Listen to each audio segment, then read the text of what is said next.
L'action s'apparente à la décision de mettre la main à la pâte pour booster la mise en œuvre effective du projet d'appui au secteur agricole en Côte d'Ivoire, PESAC, du secteur palmier à huile dans le sud Komoui.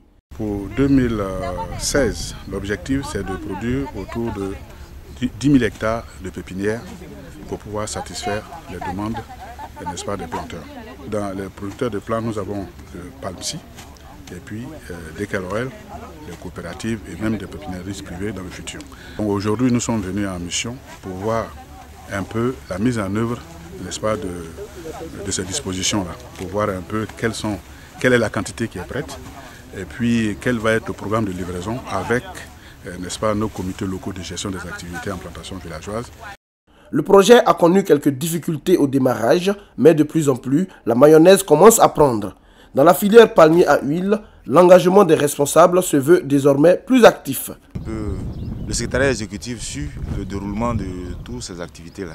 Il était bon quand même en tant que président de l'interprofession de venir regarder et voir quel est notre appui, pour voir quelles sont les difficultés qu'ils ont et qu'est-ce qu'il faut faire pour qu'on puisse accélérer la livraison des plants. C'est-à-dire au niveau des pistes, ça avance bien.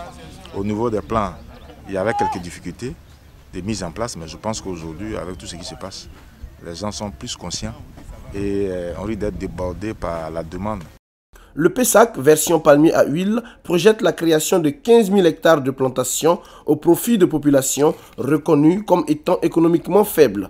Le PESAC ici bénéficie du financement de l'AIPH, de l'Agence française de développement et du groupe de la Banque mondiale.